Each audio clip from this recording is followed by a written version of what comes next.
अरे इंटरव्यू के लिए लेट हो गया। मम्मी जी पापा जी की गाड़ी की चाबी लेके जा रहा हूँ और इनकी तुम 1000 रुपये डाल देना, पेट्रोल डलवाना होगा। ओ हेलो नवाबजादे, चाबी रख। पर मम्मी जी मैं इंटरव्यू देने के लिए जा रहा था। इंटरव्यू देने जा रहे हो, कोई प्रधानमंत्री बनने नहीं जा रहे हो। और अपने इस छोटे से इंटरव्यू के लिए तुम 25 लाख की गाड़ी लेकर जाओगे। तुम जानते भी हो 25 लाख में कितने जीरो होते हैं। चुपचाप से ना गाड़ी की चाबी नीचे रखो, तुम्हारी औकात नहीं है 25 लाख की गाड़ी चलाने की। देखो बाहर निकल और गली के बाहर ऑटो मिलता है, ऑटो न मिले तो रिक्शा कर लेना, ये बस ले लेना, जाओ। रिंकी देखो ना तुम्हारी मम्मी मुझे कैसे बोल रही है यार। सही तो कह रही है मम्मी, तुम चाहे बस से जाओ या ऑटो रिक्शा से, पैसे तो मुझे ही देने ना, तो थोड़ी बचत करने के बारे में सोच लो।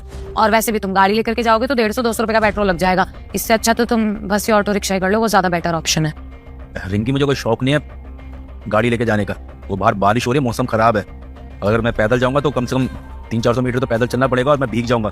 मेरा इंटरव्यू पूरा का पूरा खराब हो जाएगा। अगर मैं भीगा हुआ जाऊंगा इंटरव्यू देने के लिए तो कितना गंदा इंप्रेशन पड़ेगा। पिछली बार भी मैं इंटरव्यू देने गया था तो बारिश में भीग गया था और मैं चाहता नहीं कि इस बार भी मैं बारिश में भीगू और मेरा इंटरव्यू खराब हो, इससे बस गाड़ी लेके जा रहा था।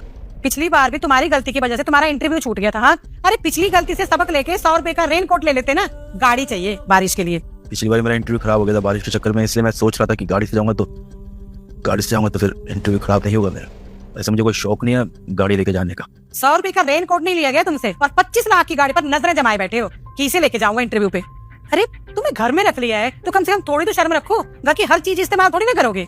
सब जानते हैं हम इंटरव्यू के बहाने गाड़ी लेके निकलोगे, फिर सारे शहर में गाड़ी घुमाते घूमोगे ना। सारे दोस्तों को बताओगे देखो इतनी बड़ी गाड़ी है हमारे पास। औकात है नहीं गाड़ी चलाने की और लेने की, और दिखावा करना है। और इतनी ज्यादा शर्म आती है ना रिक्शा या बस में जाने में, तो कैब कर लो। अरे मैं कैब से चला जाता, मैंने ही सोचा था पहले कैब से जाने के लिए, लेकिन इंटरव्यू देने जाना है वो सिर्फ 6 किलोमीटर है यहाँ से। अब कैब से जाऊंगा तो कम से कम 200 रुपये जाने के लगेंगे, 200 रुपये आने के, 400 रुपये लग जाएंगे। तो अच्छा पापा जी की गाड़ी लेके जाऊंगा तो 100-150 का तेल लगेगा। अच्छा 100-150 का तेल लगना था तो मेरी बेटी से फिर 1000 रुपए क्यों मांग रहे थे तुम? हाँ देखा सीधी सीधी चोरी पकड़ी गई तुम्हारी, है ना। देखा बेटा तुम्हें ना घर में पड़े रहने की आदत हो गई है ना, इसलिए झूठ मूठ बोल के हमारी बच्ची से पैसे ऐंठते हो और मजे उड़ाते हो फिर बाहर इंटरव्यू के बहाने। रिंकी तुम कुछ कहती क्यों नहीं है? तुम्हारी माँ इतना उल्टा सीधा बोल रही है मुझे। क्या गलत कह रही है इसमें मम्मी? सही तो कह रही है। अगर तुम्हें गाड़ी में बैठ के राजा बन के जाने का शौक है तो कैब बुक कर लो।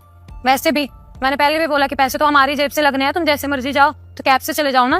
बेइज्जती करवा रखी पूरे एरिया के अंदर तुमने मेरी। घर से बाहर निकलती हो ना, हर किसी को पता है घर जमाई बन के घर में बैठे हो तुम। अच्छा नहीं लगता मुझे। और कोई ताना देता है इसका पति तो निठल्ला है। अरे कितनी शर्मिंदगी होती है मुझे। ये क्या बोल रही है तुम्हें होश भी है कि तुम क्या बोल रही हो?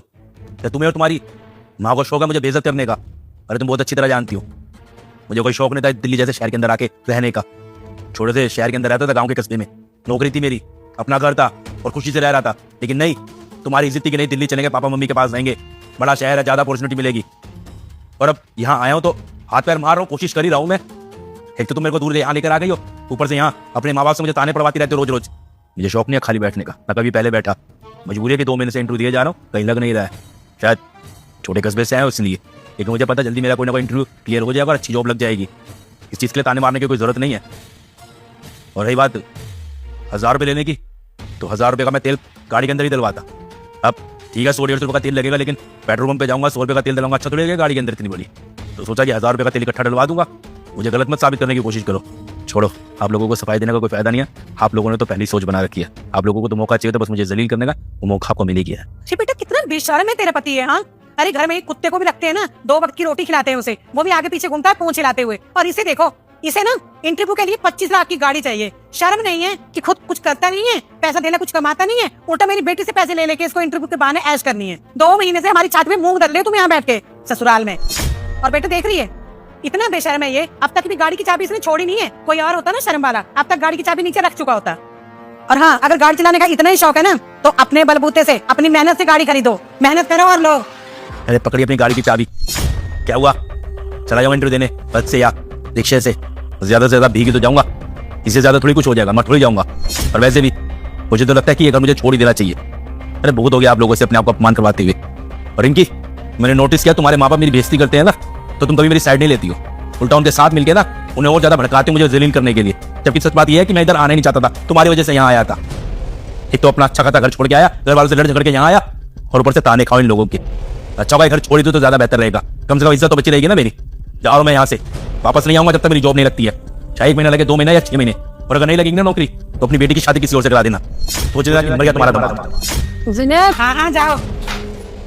अरे तू फिक्र कर रही है तू, वैसे भी सर पे बोझ ही बन के बैठा था। तेरे लिए मैं एक और अच्छा सा लड़का ढूंढूंगी, छोड़।